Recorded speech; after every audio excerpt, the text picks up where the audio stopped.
যোৰহাটৰ পৰা শিৱসাগৰ দিশে যদি আহে তেতিয়াহ'লে 12 কিলোমিটাৰমান দূৰত অৱস্থিত এই নামঘৰ 37 নং ৰাষ্ট্ৰীয় ঘাইপথৰ পৰা 3.5 কিলোমিটাৰ মানে 3.5 কিলোমিটাৰমান সোমাই গৈ ঢেকীয়াখোৱা গাঁৱত অৱস্থিত এই নামঘৰ।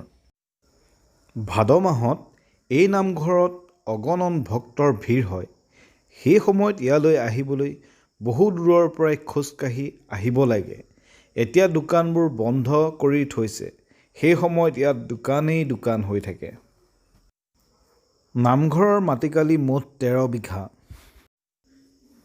এই নামঘৰৰ দুৱাৰমুখত দুটি হাতীৰ মূৰ্তিয়ে আপোনাক স্বাগতম জনাব আৰু এটি দীঘলীয়া বাটেৰে আপোনাক আদৰি মূল নামঘৰলৈ লৈ যাব। নামঘৰলৈ যেতিয়া আপুনি আগুৱাই গৈ থাকিব তেতিয়া দেৱালত দেখা পাব বিভিন্ন ধৰণৰ চিত্ৰ সুন্দৰকৈ অংকন কৰি থোৱা। সকলোবোৰ ভগৱানৰ চৰিত্ৰ অংকন। মূল নামঘৰত প্ৰৱেশ কৰিয়েই হৰিধ্বনি দিয়া শুনিলোঁ।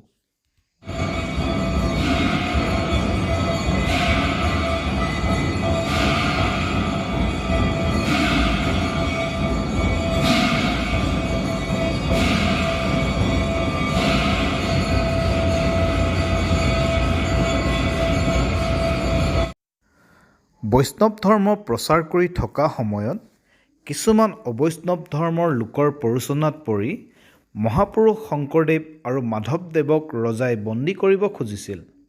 শংকৰদেৱক ভক্তসকলে আত্মগোপন কৰোৱায়।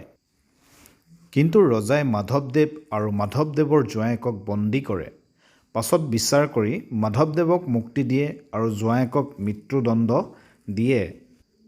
মাধৱদেৱ বন্দীশালৰ পৰা ওলাই আহি এই ঢেকীয়াখোৱা বৰনামঘৰৰ ঠাইত অতি দুখীয়া বুঢ়া বুঢ়ী এহালৰ ঘৰত দুখে ভাগৰে আশ্ৰয় লয়। ৰাতি ভাত সাজ বুঢ়ীজনীয়ে নিজে নেখায় ঢেকীয়া শাকৰ ভাজি বনাই মাধৱদেৱক খুৱাইছিল। আহাৰ গ্ৰহণ কৰাৰ পাছত বুঢ়াৰ লগত কেইজনমান লোকে কথা পাতি থাকোঁতে সেই ঠাইত এটি নামঘৰ স্থাপনৰ কথা উলিয়ায়। তেতিয়া গুৰুজনাই নিজৰ পৰিচয় দিয়ে। গুৰুজনাৰ পৰিচয় পাই তেওঁলোকে গুৰুজনাক সেৱা কৰে আৰু যি ঠাইত গুৰুজনাই ভোজন কৰিছিল সেই ঠাইত খুটি মাৰি এগছি চাকি জ্বলাই নামঘৰ ভাগ স্থাপন কৰিছিল। সেই চাকিভাগি এতিয়াও জ্বলি আছে।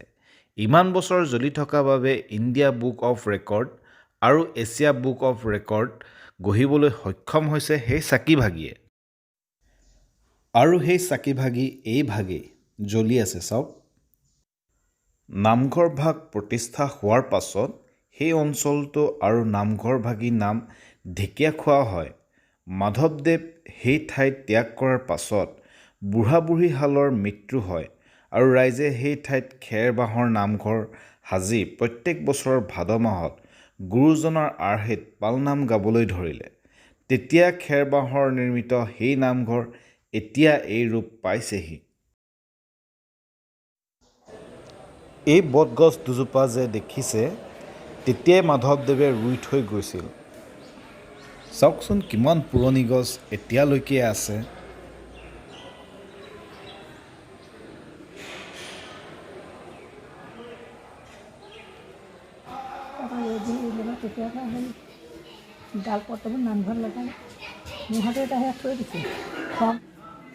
এই ঢেকীয়াখোৱা নামঘৰত মই আহোঁতে এতিয়া আইতা এজনীক লগ পালোঁ। আইতাই বহুত কথাই মোক জনালে আৰু আইতাৰ পৰা বহুত কথাই মই গম পালোঁ।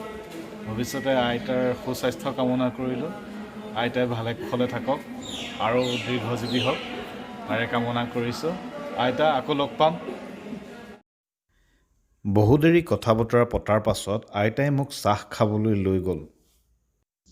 বাহিৰৰ পৰা যিমানবোৰ অতিথি আহে ইয়াৰ গাঁৱৰ ৰাইজে সকলোৱে পাল পাতি তেওঁলোকক চাহ জলপান খুৱায়।